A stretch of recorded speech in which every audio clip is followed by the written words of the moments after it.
भरोसा या मोदी की गारंटी इस चुनाव में चलेगा? मोदी जी की गारंटी के बारे में तो हम बाद में बात करेंगे, लेकिन भूपेश है तो भरोसा है। क्यों पब्लिक बोल रही है? क्योंकि भूपेश ने 5 साल में जो कहा वो कर दिया, अब 5 साल कंटिन्यूस करके दिखा दिया। मोदी जी तो आज कहते हैं ये गारंटी है, कल वो लोग बोलते हैं नहीं वो तो जुमला था जी।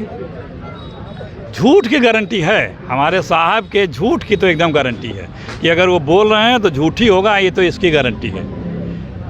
जो जो कहा भूपेश बघेल जी ने उसे 2 घंटे में लागू कराया सरकार बनते ही, और 5 साल तक बखूबी चलाया। और आज भी पूरे हिंदुस्तान में छत्तीसगढ़ एक ऐसी सरकार है जिसकी अनेकों योजनाएं अन्य प्रदेशों के लिए रोल मॉडल है, नकल करती हैं, बीजेपी की सरकार की नकल करती हैं। नक्सल समस्या स्वयं गृहमंत्री बता चुके हैं कि 70% कम हुआ है। और 2018 के पहले छत्तीसगढ़ की छवि क्या थी? अशांत क्षेत्र के रूप में, अविकसित क्षेत्र के रूप में, पिछड़ा गरीब क्षेत्र के रूप में जाना जाता था। आज भूपेश बघेल जी ने 5 वर्षों में छत्तीसगढ़ की छवि बदल दी है।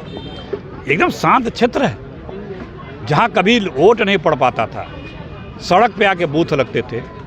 150 से ऊपर वो सारे बूथ अब उन गाँव में लगते हैं। उन गाँव में कभी रात दिन कभी भी जाइए आप, हर तरफ विकास हुआ, हर क्षेत्र में विकास हुआ, हर किसी के लिए योजनाएं लाई गई हैं। तो भूपेश ही भरोसा है। सांसद रवि किशन जी आए तो क्या लगता है कितना? वैशाली नगर में जो सांसद रवि किशन जी, सुना कोई गंगा मैया की कसम खाएं? ये जो लोग इतने झूठे कसम खाने में इतने माहिर हैं। मोदी जी भी जब बनारस गए थे तो बोले थे कि मैंने आया उन्हें भेजा गया, मुझको तो गंगा मैया ने बुलाया है। गंगा मैया को हम 3 साल में एकदम साफ कर देंगे, निर्मल कर देंगे। अब गंगा मैया का नाम भी नहीं लेते, साफ हो गए गंगा मैया, काशी की ऑटो बन गया। तो ये लोग ऐसे ही झूठी कस्में खाते हैं, लोग समझते हैं इनको। वैशाली नगर में प्रत्याशी मुकेश चंद्राकर जी को आप कितना मजबूत पाते हैं, क्योंकि यहाँ पर भाजपा का आरोप है कि वो दूसरे शहर से आते हैं? देखिए, मुकेश जी के परिवार ने पूरी यहाँ ज़मीनें दी यहाँ पे फैक्ट्री लगने के लिए, भिलाई स्टील प्लांट। ये खुद इतनी समाज सेवा किए हैं, कोरोना काल में समाज सेवा किए हैं। और दूसरी तरफ कौन है जिनके थाने में तमाम, जिनकी चर्चाएं हैं थानों में तमाम, उनके जो है इतिहास दर्ज है। तो इसमें बताने की आवश्यकता नहीं है कि हमारे मुकेश जी को तो वोट मांगने की भी जरूरत नहीं होनी चाहिए। इतना किया है, जिसने इतना किया, जिसका स्वभाव है सेवा करना, वो तो अवसर पा करके और करेगा। अच्छा, छत्तीसगढ़ आए हैं आप, महादेव की भी चर्चा बड़ी जोर शोर से है। भाजपा के लोग बोलते हैं महादेव है। देखिए, आप लोगों सब लोग बुद्धिजीवी हैं, उस पर ज़्यादा तो मैं नहीं कुछ कहना चाहता। पकड़ा गया व्यक्ति भाजपा का, पकड़ी गई गाड़ी भाजपा का, रुपया भाजपा का, तो आप बदनाम करने का प्रयास कर रहे हो, क्योंकि आप बुरी तरह हार रहे हो। आपके पास कोई ऐसा मुद्दा नहीं जिसके बल पे आप जनता से कह सको कि मुझे।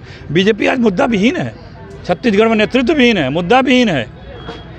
दिल्ली परेशान है यहाँ के सत्ता के लिए, क्योंकि वो अपने मित्रों को यहाँ के फैक्ट्रियाँ बेचना चाहता है, यहाँ के खनिज देना चाहता है। नगर नार इसका उदाहरण है। तो कांग्रेस की पूर्व जिलाध्यक्ष तुलसी साहू चुनाव के वक्त बीजेपी में ज्वाइन कर ली और मोदी जी के मन से उनकी ज्वाइनिंग हुई है। अब देखिए, कोई किस कारण से गया, लेकिन कांग्रेस पार्टी इतना बड़ा परिवार है, इतने लोगों का स्नेह है, कोई बहुत सुरक्षा उनकी जाए, लेकिन कोई फ़र्क नहीं पड़ता। बीजेपी तो छत्तीसगढ़ में ही नहीं पूरे देश में डूबता जहाज़ है। अब डूबते जहाज़ की जिससे सवारी करनी हो उसे डूबता जहाज़ मुबारक हो। वैशाली नगर को भाजपा का गढ़ कहा जाता है, इसी विधानसभा क्षेत्र को कैसे इस बार? अरे कहीं गढ़ और कहीं नहीं, छत्तीसगढ़ को तो गढ़ कहा जाता था। आपकी दहाई में नहीं आएगी बीजेपी, 10 नहीं पार क्रॉस कर पाएगी, डबल फिगर में नहीं आएगी।